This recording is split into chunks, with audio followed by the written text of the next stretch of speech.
আসসালামু আলাইকুম। এখন দেখবেন সংবাদ শিরোনাম। যুদ্ধবিরতি কার্যকরের কয়েক ঘন্টার মধ্যে লেবাননে ইসরায়েলের ভয়াবহ হামলা, প্রতিবাদে আবারও হরমুজ প্রণালী বন্ধ করল ইরান। ভারতের কাছে আবারও শেখ হাসিনাকে ফেরত চাইল বাংলাদেশ। ওসমান হাদির সন্দেহভাজন হত্যাকারীদের প্রত্যর্পণে সম্মত দুই দেশ। জুলাই অভ্যুত্থান, সুরক্ষা ও দায় নির্ধারণ এবং সন্ত্রাস বিরোধী আইনের সংশোধনী বিল পাস। বহাল থাকলো আওয়ামী লীগ ও অঙ্গ সংগঠনের কার্যক্রমে নিষেধাজ্ঞা। তুচ্ছ ঘটনাকে কেন্দ্র করে ঢাকা বিশ্ববিদ্যালয়ের শিক্ষার্থী ও ঢাকা মেডিকেলের চিকিৎসকদের মাঝে সংঘর্ষ। প্রায় 2.5 ঘন্টা বন্ধ ছিল জরুরি বিভাগের সেবা, রোগীদের ভোগান্তি। এতক্ষণ শুনছিলেন সংবাদ শিরোনাম, এখন দেখবেন বিস্তারিত। 2 সপ্তাহের জন্য যুদ্ধবিরতিতে সম্মত হয়েছে যুক্তরাষ্ট্র, ইসরায়েল, ইরান। পাকিস্তানের মধ্যস্থতায় কার্যকর হয়েছে সমঝোতা, নিশ্চিত করেছেন মার্কিন প্রেসিডেন্ট ডোনাল্ড ট্রাম্প এবং ইরানের পররাষ্ট্রমন্ত্রী আব্বাস আরাগচি। লেবানন ব্যতীত ইরানের যুদ্ধ বন্ধে রাজি হয়েছে ইসরায়েলও। 28 ফেব্রুয়ারি ইরানে শুরু হওয়া যুক্তরাষ্ট্র ইসরায়েলের যুদ্ধ সময়ের পরিক্রমায় ছড়িয়ে পড়ে পুরো মধ্যপ্রাচ্যে।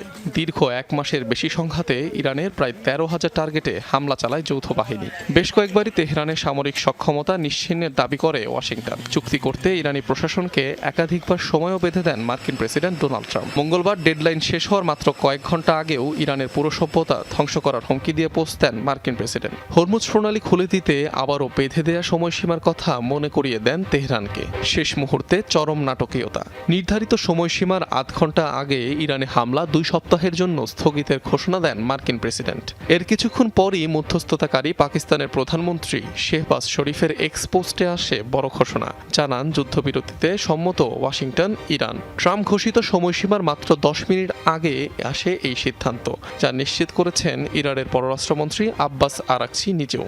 হোয়াইট হাউস বলছে যুদ্ধ বন্ধ করতে রাজি হয়েছে ইসরায়েলও। অবশ্য প্রধানমন্ত্রী নেতানিয়াহুর কার্যালয় জানিয়েছে ইরানের বিরুদ্ধে মানলেও লেবাননে যুদ্ধবিরতি মানবে না তেল আবিব। যদিও মধ্যস্থতাকারী পাকিস্তানের প্রধানমন্ত্রীর ঘোষণায় দাবি করা হয় লেবাননও এই যুদ্ধবিরতির আওতাধীন। শর্তানুযায়ী আগামী 2 সপ্তাহের জন্য হরমুজ প্রণালী দিয়ে চলাচল করতে পারবে জাহাজ।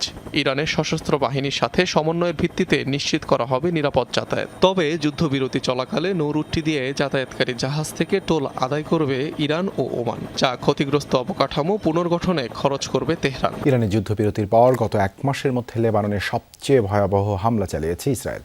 মাত্র 10 মিনিটে লেবাননের 100টি স্থাপনা লক্ষ্য করে চলে হামলা। টার্গেট করা হয় রাজধানী বৈরুত, বোকা উপত্যকা ও দক্ষিণ লেবাননের বিভিন্ন এলাকা। এখনও নিশ্চিত হওয়া না গেলেও ব্যাপক প্রাণহানির আশঙ্কা করা হচ্ছে। লেবাননের সশস্ত্র গোষ্ঠী হিজবুল্লাহর কমান্ড অ্যান্ড কন্ট্রোল সেন্টার লক্ষ্য করে চালানো হয় এসব হামলা। এক বিবৃতিতে এই তথ্য জানায় ইসরায়েল। এ বিষয়ে এখনও কোনো মন্তব্য আসেনি সশস্ত্র গোষ্ঠী হিজবুল্লাহর পক্ষ থেকে।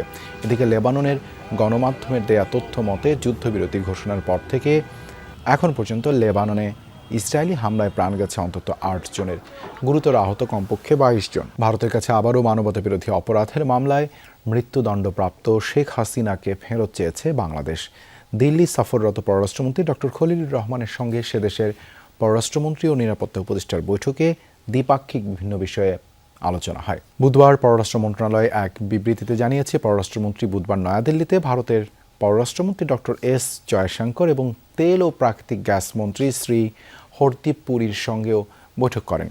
বৈঠকগুলোতে প্রধানমন্ত্রীর পররাষ্ট্র বিষয়ক উপদেষ্টা হুমায়ুন কবির এবং ভারতে নিযুক্ত বাংলাদেশের হাই কমিশনার রিয়াজ হামিদুল্লাহ উপস্থিত ছিলেন।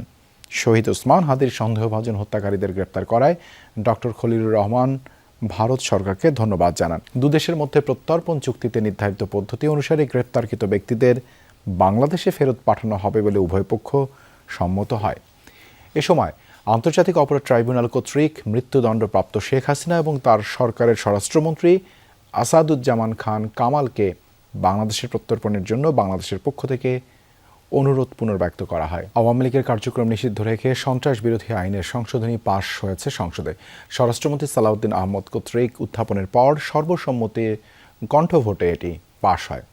ফলে এখন থেকে কোনো ব্যক্তি বা সত্তা অর্থাৎ রাজনৈতিক দল বা সংগঠনকে সন্ত্রাসে জড়িত অভিযোগে নিষিদ্ধ করতে পারবে সরকার। আর নিষিদ্ধ হলে অনলাইন, অফলাইন সামাজিক যোগাযোগ মাধ্যমে চালানো যাবে না প্রচারণা। কেউ আর্থিক বা অন্য কোনোভাবে সহায়তা করলে আনা হবে শাস্তির আওতায়। এদিকে লিখিত প্রশ্নের উত্তরে সংসদ নেতা তারেক রহমান জানান, জীবনমুখী ও অন্তর্ভুক্তিমূলক শিক্ষা ব্যবস্থা গড়ে তুলতে চায় সরকার। 24 জুলাই আগস্ট গণ অভ্যুত্থান রুখতে ছাত্র জনতার উপর নৃশংসতা চালায় আওয়ামী লীগ ও তাদের সহযোগী সংগঠন এবং আইনশৃঙ্খলা বাহিনী। 5 আগস্ট শেখ হাসিনার পতনের পর সন্ত্রাসী কর্মকাণ্ডের জন্য আওয়ামী লীগের কার্যক্রম নিষিদ্ধের দাবি ওঠে। আওয়ামী লীগ এবং এর অঙ্গ, সহযোগী ও ভ্রাতৃপ্রতিম সংগঠনের সব কার্যক্রম আন্তর্জাতিক অপরাধ ট্রাইব্যুনালে বিচার সম্পন্ন না হওয়া পর্যন্ত নিষিদ্ধ করে অধ্যাদেশ জারি করে অন্তর্বর্তী সরকার। মাননীয় মন্ত্রী, আপনি বিলটি উত্থাপন করুন। কিছুটা সংশোধিত হয়ে সেই অধ্যাদেশ সংসদে উত্থাপিত হয় বুধবার। নিষেধাজ্ঞা না মানলে নিষিদ্ধ ঘোষিত সংগঠনের জন্য যে সাজা রয়েছে সেটি প্রযোজ্য হতে যাচ্ছে আওয়ামী লীগের জন্য। সংসদে সবার কণ্ঠভোটে পাশ হয় এই আইনটি। এর ফলে কোনো ধরনের কার্যক্রম চালাতে পারবে না আওয়ামী লীগ কিংবা নিষিদ্ধ অন্য কোনো দল বা সংগঠন। এমনকি অনলাইন ও সামাজিক যোগাযোগ মাধ্যমেও কোনো কার্যক্রম প্রচার করা যাবে না। নিষিদ্ধ দল সংগঠনকে অর্থ, আশ্রয় বা সহায়তা করলে কঠোর শাস্তির বিধান বাড়ানো হয়েছে। বিরোধী দলীয় নেতা নিশ্চয়ই স্মরণে থাকার কথা, ওনারা এবং এনসিপির বন্ধুরা সবাই মিলে এটা আন্দোলন করেছিলেন। সেই আন্দোলনের প্রেক্ষিতে এটা মোটামুটি বাংলাদেশে একটা জনমত সৃষ্টি হয়েছিল।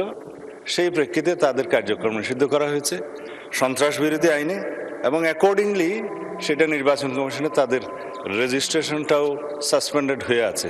এবং এখানে এই আইনের অনুবলে পরবর্তীতে আর্টিকেল 47 অনুসারে সংবিধানের আইসিটি অ্যাক্টেও পরিবর্তন এনে সংগঠনের বিচারের জন্য সেই আইনটাও সংশোধন করা হয়েছে।